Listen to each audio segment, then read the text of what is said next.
Sayyidah Nafisah lahir pada tahun 145 Hijriah, dan wafat pada tahun 208 Hijriah. Makamnya di Kairo, Mesir. Beliau adalah cicit dari Nabi Muhammad, dan juga seorang ilmuwan terkemuka di masanya. Sehingga Imam Syafi'i pun berguru kepada beliau.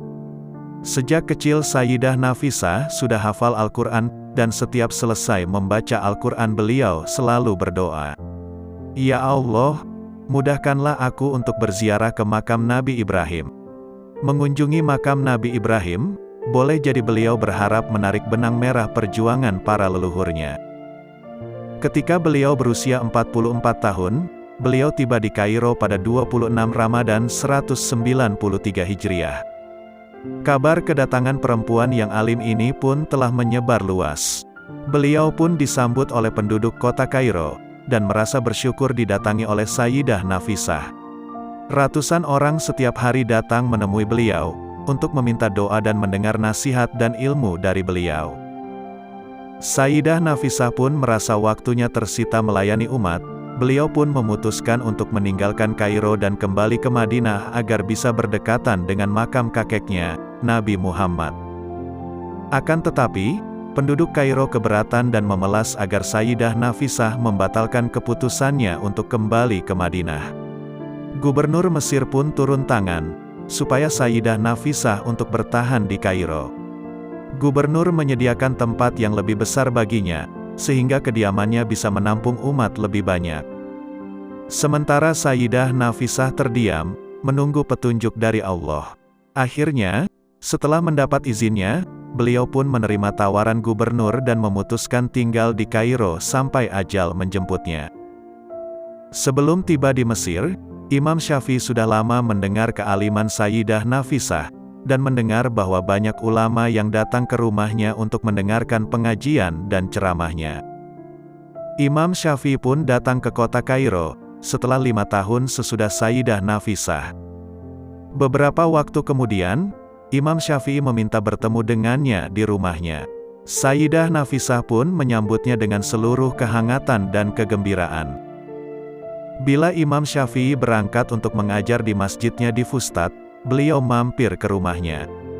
Begitu juga ketika beliau pulang kembali ke rumahnya.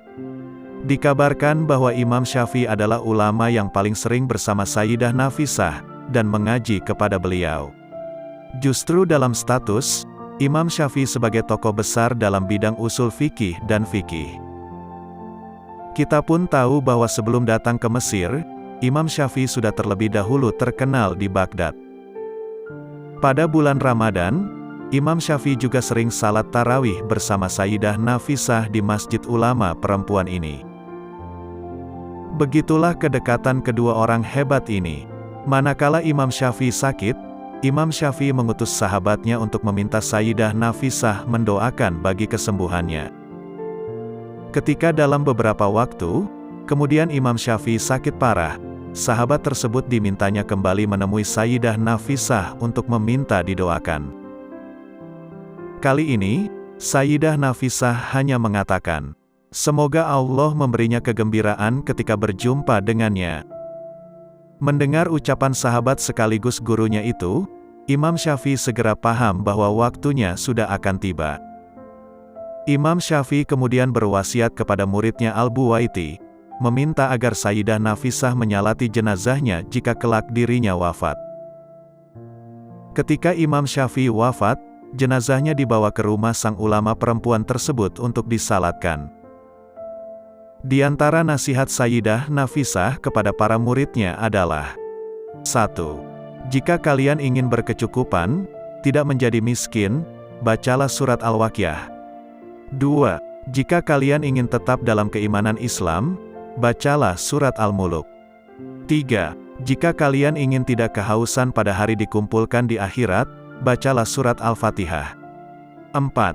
Jika kalian ingin minum air telaga Nabi di akhirat, maka bacalah surat Al-Kautsar.